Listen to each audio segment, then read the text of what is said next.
యోగా సూత్రాల్లో ఈరోజు మనం చేసే ఆసనము అర్ధబద్ధ పద్మ ధ్రువ ఆసనము. ఈ అర్ధబద్ధ పద్మ ధ్రువ ఆసనంలో మనము ఆసనంలో నిలబడకుండా ఫార్వర్డ్గా కూడా బెండ్ అయిపోయి బ్లాక్ సహాయంతో ఈ ఆసనాన్ని చేయబోతున్నాము. ఎలా చేయాలో చూద్దాము. ఈ ఆసనంలో మనము పద్మాసనములో కాళ్ళని తీసుకెళ్తాము కాబట్టి ముందుగా పద్మాసనంలో వెళ్ళడానికి ప్రిపరేషన్ చేసుకోవాలి. కాబట్టి హిండోలాసనంలో ఈ విధంగా కాలుని పట్టుకొని కాలుని మనము సైడ్ టు సైడ్ చేయాలి. ఇలా చేయడంతో మన వీపులో తొడలో ఫ్లెక్సిబిలిటీ అనేది పెరుగుతుంది. ముఖ్యంగా తొడ ప్రాంతంలో ఉండే కండరాలు ఫ్లెక్సిబుల్గా ఉండవు, తొందరగా స్టిఫ్ అయిపోతాయి. కాబట్టి ఎప్పుడైతే మనము ఈ విధంగా తొడని అటు ఇటు చేస్తూ ఉంటామో దాంతో మన తొడ కండరాలలో ఉండే కండరాలు ఫ్రీగా అయిపోతాయి. ఈ ప్రిపరేషన్ లేకుండా డైరెక్ట్గా పద్మాసనం చేయడంతో మన తొడలో ఉండే కండరాలు, మోకాల్లో ఉండే కండరాలు విరిగిపోయే ఛాన్సెస్, అంటే లిగమెంట్ టేర్, మసిల్ టేర్ అయ్యే ఛాన్సెస్ చాలా ఉంటాయి. కాబట్టి అలా చేయరాదు. మోకాల నొప్పులు ఉన్నవాళ్ళు చాలా జాగ్రత్తగా ఈ యొక్క ఆసనాన్ని చేయాలి. ఈ విధంగా మనము రెండో వైపు కూడా కాలుని అటు ఇటు చేయాలి. హిండోలాసనం అంటే హిండోలా అంటే ఉయ్యాలలో పిల్లల్ని ఎలాగైతే ఊపుతామో ఆ విధంగా మన కాలుని కూడా మనము అటు ఇటు ఊపుతున్నాం అన్నమాట. ఇలా హిండోలాసనం చేసిన తర్వాత పాదాన్ని కింద పెట్టేసి నెమ్మదిగా పైకి వచ్చేసేయండి. ముందుగా మనము తాడాసనంలో నిలబడాలి. తాడాసనంలో నిలబడి నెమ్మదిగా మనము మన కుడి పాదాన్ని ఎడమ తొడపై అర్ధ పద్మాసనంలో తీసుకొని రండి. ఇలా అర్ధ పద్మాసనంలో తీసుకొని వచ్చి మన ఎడమ చేతితో కుడి కాలుని పట్టుకోవాలి. అలా పట్టుకొని కాళ్ళ వేలని ఇంకొద్దిగా పైకి లాగండి. ఇలా పైకి లాగడము అందరితో అవ్వదు. పటామని మీరు తొందరగా కాళ్ళని లాగినట్టు అయితే మోకాళ్ళల్లో ఉండే కండరాలు, తొడలో ఉండే కండరాలు స్నాప్ అయిపోవచ్చు, అంటే లిగమెంట్ టేర్ అయిపోవచ్చు. నెమ్మదిగా మీకు ఎంత వీలవుతుందో అంత మాత్రమే మీరు కాలుని పైకి లాగాలి.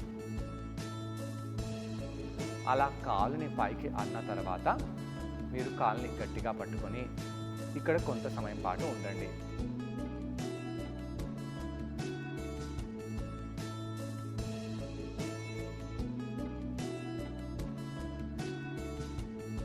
దీన్ని మనము అర్ధబద్ధ పద్మ ధ్రువ ఆసనం అని అంటాము. అయితే ఇక్కడ మనము బ్లాక్ సహాయంతో ఈ ఆసనం చేయబోతున్నాము. బ్లాక్ని మనము ఫార్వర్డ్గా బెండ్ అయిపోయి అర్ధబద్ధ పద్మ పశ్చిమోత్తరాసనంలో వెళ్తున్నాము. అలా వెళ్తూ ఈ ఆసనాన్ని చేయబోతున్నాము. ఈ విధంగా ఎడమ చేతితో మీ కుడి పాదాన్ని పట్టుకొని నెమ్మదిగా ఫార్వర్డ్గా బెండ్ అవ్వండి. అలా బెండ్ అయిపోయి ఆ కుడి చేతిని బ్లాక్పై పెట్టండి. బ్లాక్ని కొద్దిగా కుడివైపు తీసుకెళ్ళండి. ఆ మోచేతిని బెండ్ చేయండి. బెండ్ చేస్తూ తలని మొత్తం కిందికి వాల్చేలాగా తీసుకొని రావాలి. ఇక్కడ ఆ మోచేతిని బెండ్ చేస్తూ వెనకాల వైపు బెండ్ చేయవచ్చు. సైడ్ వైపు బెండ్ అవ్వకుండా చూస్తూ వెనకాల వైపు బెండ్ అయ్యేలాగా చూస్తూ తలని కిందికి తీసుకొని రండి. తలని బాగా కిందికి వాల్చాలి. అలా వాల్చడం వలన తలలో రక్త ప్రసరణ అనేది జరుగుతుంది. దాంతో ఈ యొక్క ఆసనంలో మనకు థెరపటిక్ బెనిఫిట్స్ అనేది బాగా ఉంటాయి. కుడికాలుని మనము అర్ధపద్మంలో పెడుతున్నాము కాబట్టి కుడికాలు తొడపై చాలా ప్రభావం పడుతుంది. యాక్చువల్గా కుడికాలు మడమ మన పొట్టకి బాగా తాకాలి.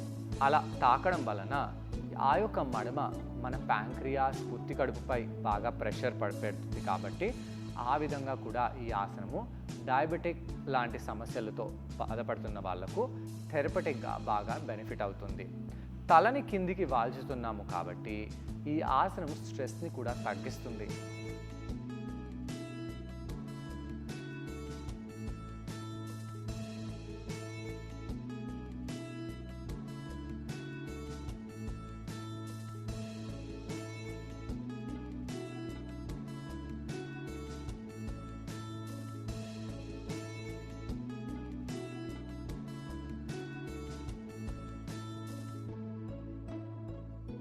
మీకు వీలైనంత సమయం ఈ ఆసనంలో ఉండి నెమ్మదిగా పైకి వచ్చేయండి. పాదాన్ని కింద పెట్టేసి నెమ్మదిగా పైకి వచ్చి నిలబడాలి. ఈ యొక్క ఆసనం చేయడం వలన మన తొడ కండరాలలో కూడా బాగా ఫ్లెక్సిబిలిటీ అనేది పెరుగుతుంది. ఈ విధంగా కుడివైపు ఆసనం చేసిన తర్వాత ఎడమవైపు ఆసనం చేద్దాము. ఎడమ కాలుని మీరు పద్మాసనంలో తీసుకెళ్ళండి. అలా తీసుకెళ్ళి ముందుగా మనము ధ్రువ ఆసనంలో ఉండాలి. ఎడమ కాలుని ఈ ఆసనంలో తీసుకెళ్ళడానికి కొద్దిగా కష్టంగా మనము భావిస్తాము.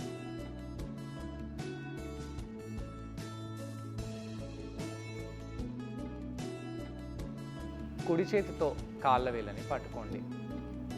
దాని తర్వాత నెమ్మదిగా తలని కిందికి తీసుకొని రావాలి.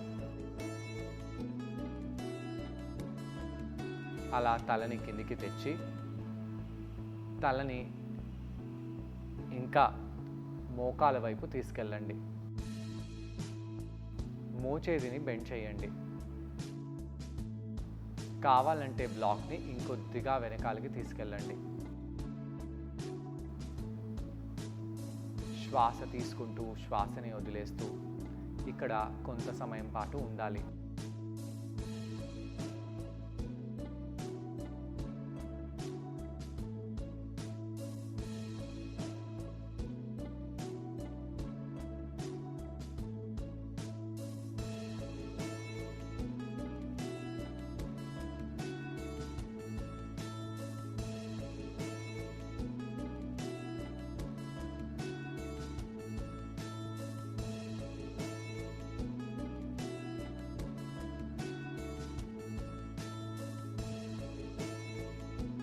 ఈ యొక్క ఆసనము మన నడుము ప్రాంతంలో కూడా చాలా పరివర్తనని తీసుకొస్తుంది.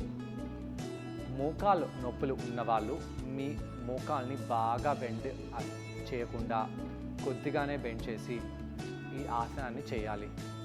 శ్వాస తీసుకుంటూ శ్వాసని వదిలేస్తూ ఇక్కడ కొంత సమయం పాటు ఉండండి.